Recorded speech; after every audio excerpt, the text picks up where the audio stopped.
Christelle Dintorni, merci d'être avec nous. Bonsoir. Bonsoir à tous. Merci. Vous êtes maire LR de Reims-Place. J'ai bien prononcé? Tout à fait. Parfait, vice-présidente de la métropole Nice-Côte d'Azur.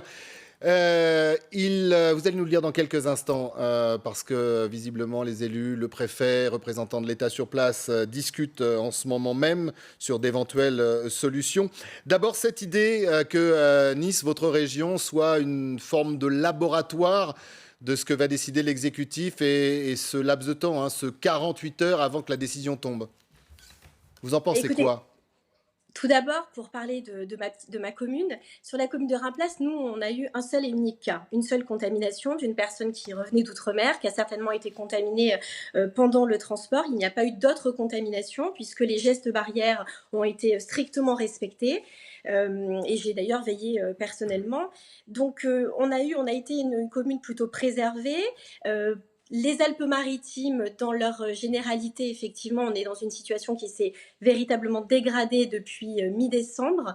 Et c'est plutôt étonnant, comme vous veniez de le préciser, étant donné que jusque-là, effectivement, on avait été plutôt épargnés depuis les 2 derniers pics épidémiques. Alors aujourd'hui, on se dirigerait visiblement vers un reconfinement, mais un reconfinement partiel. Un reconfinement partiel qui serait en fait qui diviserait en réalité notre territoire géographiquement, c'est-à-dire entre le nord et le sud.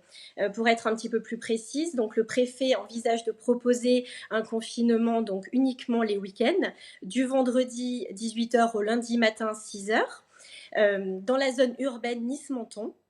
Et donc, ça exclurait bien évidemment toute la partie rurale dont fait partie ma commune. Madame le Moi, maire, est-ce que ça veut dire que la partie effectivement littorale, qui est entre guillemets suspectée d'accueillir nombre de touristes, serait confinée le week-end et que l'intérieur des terres, là où vous êtes, il y aurait une libre circulation entre guillemets, bien évidemment, avec tout ce que l'on sait, et notamment le couvre-feu à 18h?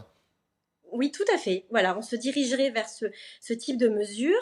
Donc, dans mon village, effectivement, tout continuerait comme c'est actuellement le cas, c'est-à-dire donc avec, bien évidemment, un couvre-feu à 18h, le port du masque, etc. Moi, ce que je crains, c'est que de telles mesures puissent engendrer des clusters dans nos villages.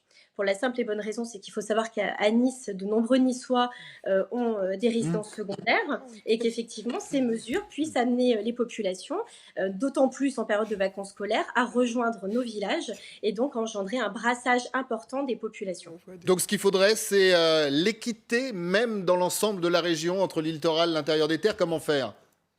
Alors, Oui, je vais vous laisser la parole, parce que moi, un je suis avocat sur le contre un plateau et il confinement. s'agite. Moi, personnellement, pour terminer mon propos, je suis fondamentalement contre un quelconque confinement, qu'il soit partiel ou qu'il soit total. Je pense que dans un premier temps, il faut renforcer les contrôles des mesures qui sont d'ores et déjà mises en place. Et pour la simple et bonne raison que pour le moment, de telles mesures ne peuvent pas être envisagées. Les populations ne le supporteraient pas. Et ce qu'il faut absolument aujourd'hui accélérer, c'est la vaccination, parce que nous manquons cruellement de doses. Alors justement, avant de vous laisser, comment ça se passe la vaccination? Là aussi, le ministre Véran, et ça fait débat, a indiqué que 3500 doses de vaccins seraient allouées à Nice ou à la région. C'est pas assez. Votre situation, vous de maire, comment ça se passe? Moi, j'estime effectivement que les 3500 doses supplémentaires annoncées par le ministre de la Santé tout à l'heure sont totalement insignifiantes pour un département comme le nôtre. Aujourd'hui, on a la chance d'avoir le département des Alpes-Maritimes et la métropole, notamment Nice-Côte d'Azur, qui ont fait un travail considérable au niveau de la vaccination. Ils ont été extrêmement efficaces, mais le problème, c'est le manque de doses. Merci beaucoup, Madame le maire, d'avoir Merci à été vous. avec nous et de nous avoir donné ces informations. Elles sont toutes fraîches.